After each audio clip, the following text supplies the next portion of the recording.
जय हिंद दोस्तों, आप सभी का स्वागत है जैक वाला में, जहाँ पे कि हम लोग बात कर रहे हैं जैक वाला में जैक बोर्ड का। अब जो है मैंने पीछे बहुत सारे प्रैक्टिस पेपर्स डाले हैं जिसमें कि हम लोग वो एमसीक्यू वाले क्वेश्चंस, तो क्योंकि एमसीक्यू वाले क्वेश्चंस सभी लोग टिक मार के भी आगे बढ़ जाते हैं। इस वीडियो में अंत तक बने रहिएगा, आपको कुछ बेहतरीन मैं बताने वाला हूँ और इससे आपको जरूर बेनिफिट होने वाला है अगर आप जैक से रिलेटेड है तो इस बार जो है हम लोग क्या करेंगे कि एनुअल एग्ज़ाम जो है हम लोगों को पता है डिस्क्रिप्टिव और एमसीक्यू दोनों होने वाले हैं। तो ये डिस्क्रिप्टिव जिसमें विस्तारित आंसर लिखना है, उसका मैं क्वेश्चन लेके आया हूँ। ये कैसे डाउनलोड किया जाता है क्वेश्चन, अगर किन्हीं को वो चाहिए जानकारी तो आप ज़रूर कमेंट करें, मैं वो भी जानकारी बताऊँगा। ये सारे ऑनलाइन अवेलेबल हैं। तो ये जो है सेकंड टर्म के पेपर्स जो हम लोग कहते हैं। आइए बिना टाइम गवाए हम लोग पहला प्रश्न से जो है इसका स्टार्ट करते हैं बनाना। और सभी हिंदी इंग्लिश दोनों में दिया रहता है क्वेश्चन, तो दोनों के लिए दिक्कत नहीं है, जो हिंदी मीडियम होंगे वो भी, जो इंग्लिश मीडियम होंगे वो भी। पहला प्रश्न यहाँ पे आपको दिख रहा है, विद्युत आवेश का एसआई मात्रक लिखिए। विद्युत आवेश का जो है एसआई मात्रक आप लोगों को भी याद होगा। विद्युत आवेश का एसआई मात्रक हो जाता है आपका कूलम। तो इसको आप अंग्रेजी में लिखिए चाहे हिंदी में लिखिए, दोनों बात सेम ही होगा। इसका हो जाएगा कूलम। उसके बाद एक इलेक्ट्रॉन पर कितना विद्युत आवेश होता है, ये चीज़ आप लोगों को याद रखना होगा क्योंकि ये क्वेश्चन डायरेक्ट पूछा जाता है। एक कूलम में कितना विद्युत आवेश, एक इलेक्ट्रॉन पे कितना विद्युत आवेश होता है। तो आप याद रखिएगा एक इलेक्ट्रॉन पे 1.6 इंटू 10⁻⁻19 कूलम होता है। ये बहुत इंपॉर्टेंट क्वेश्चन है, ये आप लोगों को याद रखना है। इसके बाद जो है हम लोग आते हैं दूसरे प्रश्न की ओर। दूसरा प्रश्न है, वोल्ट मीटर के प्रयोग से, दूसरा प्रश्न आप लोगों को भी दिख रहा होगा, विजिबल होगा स्क्रीन पे, लिखा हुआ है वोल्ट मीटर के प्रयोग से, वोल्ट मीटर जो कि थोड़ा ऊपर चला गया है, मैं इससे नीचे कर लूँ, हाँ अब सही दिख रहा होगा सभी को। वोल्ट मीटर के प्रयोग से कौन सी भौतिक राशि मापने के लिए, या फिर वोल्ट मीटर का प्रयोग कौन सी भौतिक राशि मापने के लिए किया जाता है। तो आपको सबको याद होगा वोल्ट मीटर से हम लोग नापते क्या है, विभवांतर। तो यहाँ पे आपको सीधा लिखना है विभवांतर। देख लीजिएगा आप लोग एक बार विभवांतर कैसे लिखा हुआ है। तो विभवांतर नापते हैं और उसके आगे है इस विद्युत परिपथ में किस तरह, इसे विद्युत परिपथ में किस तरह संयोजित किया जाता है। मतलब बोल रहा है श्रेणी क्रम में लगाते हैं, सीरीज में लगाते हैं कि पैरेलल में लगाते हैं। तो आप लोगों को याद होगा ये पैरेलल कॉम्बिनेशन में लगता है, पैरेलल संयोजित होता है। अब पैरेलल को हिंदी में क्या बोलते हैं आप लोग को कमेंट करना है और बताना है। उसके बाद जो है तीसरा, एक ऐसी धातु का उदाहरण दीजिए। ऐसी धातु का उदाहरण देना है जो कमरे के ताप पर द्रव की अवस्था में पाया जाता है, वो धातु होना चाहिए। तो वैसा धातु का नाम हम लोगों को पता है मरक्यूरी होता है, जिसको हम लोग Hg से लिखते हैं, सिंबल उसका है Hg। अगर धातु बोला है तो मरकरी, अगर अधातु बोलता तो याद रखें आप लोग वो होता है Br, मतलब ब्रोमीन। तो अधातु भी पूछ सकता है एग्जाम में, आप लोगों को याद रखना है दोनों। अगर अधातु पूछे तो ब्रोमीन। आते हैं अगले प्रश्न की ओर। अगला प्रश्न है, आप लोगों को दिख रहा होगा स्क्रीन के ऊपर, प्रश्न संख्या 4। प्रश्न संख्या 4 कहता है कि एल्काइन, एल्काइन जो है उसका सामान्य सूत्र लिखिए। तो हम लोग पढ़ते हैं अल्केन, अल्किन, और एक होता है अल्काइन, उसी लास्ट वाले का लिखना है। तो आपको याद होना चाहिए CnH2n-2, ये है अल्काइन का आपका जनरल सूत्र। अब उसके बाद जो है मेंडल ने अपने प्रयोग में किस पौधे को चुना। मेंडल का जो एक्सपेरिमेंट था उसमें उसने किस पौधे को लिया था।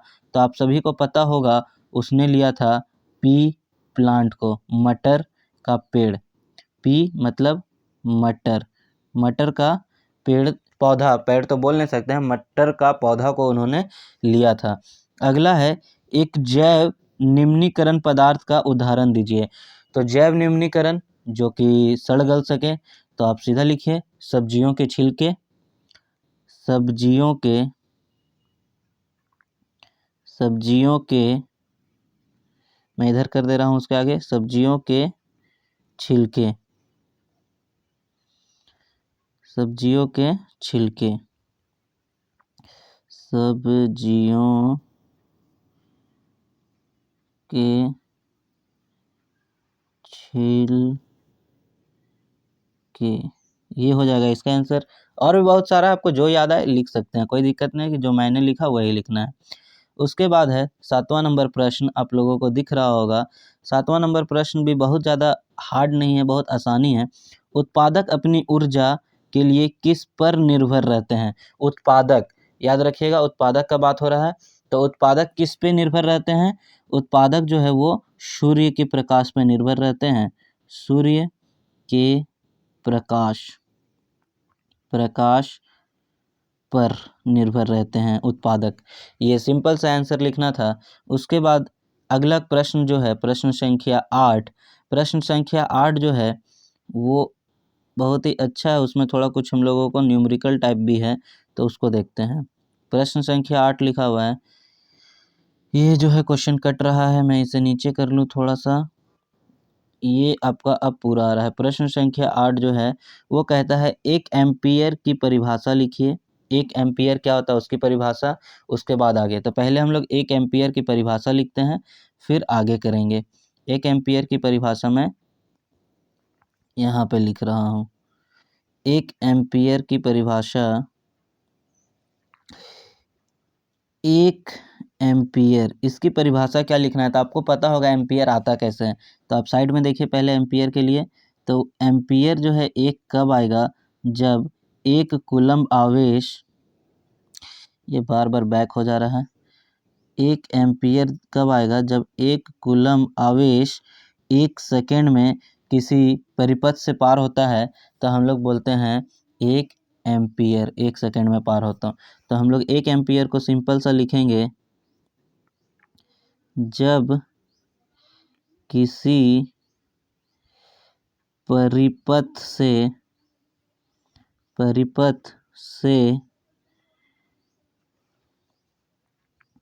1 कूलम्ब आवेश 1 सेकेंड में पार हो या 1 सेकेंड में गुजरता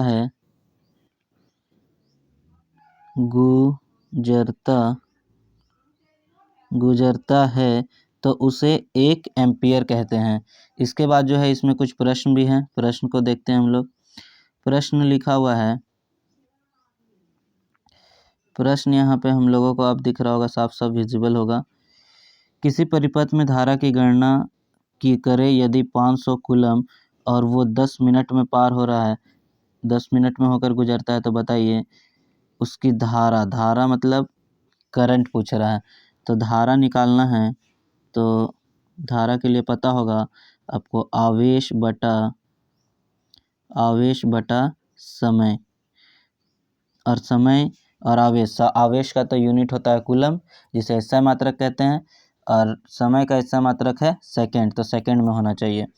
तो मैं इधर लिख दूं आगे का सॉल्यूशन, या फिर यहीं पे लिख देता हूँ। 500 कूलम्ब दिया हुआ है, लेकिन समय है 10 मिनट, मिनट को हम लोगों को सेकंड में करना है, तो इसको हम लोग 60 से गुना कर देंगे। अब ये जो मिनट है वो सेकंड में बदल चुका है, तो 10101010 ये आ गया सेकंड में, ये आ गया आपका 5/6। इसको जब आप पूरा सॉल्व करेंगे तो ये हो जाएगा 5/6, और 5/6 मतलब 0 पॉइंट कुछ, इसको डिवाइड करते हैं अगर हम लोग तो ये आ जाएगा 50, तो यहाँ हो गया आपका 0.636 7 42 8 48 0.8 एम्पियर, क्योंकि धारा का ऐसा मात्रक है एम्पियर, तो 0.8 एम्पियर इसका हो गया सही उत्तर। इसी तरह इसको हम लोग कंप्लीट करेंगे, और भी बहुत सारे सेट्स है, सबको ख़त्म करेंगे। अगर आपको ये वीडियो समझ आ रहा हो तो आप कमेंट कर ज़रूर बताएं। जय हिंद।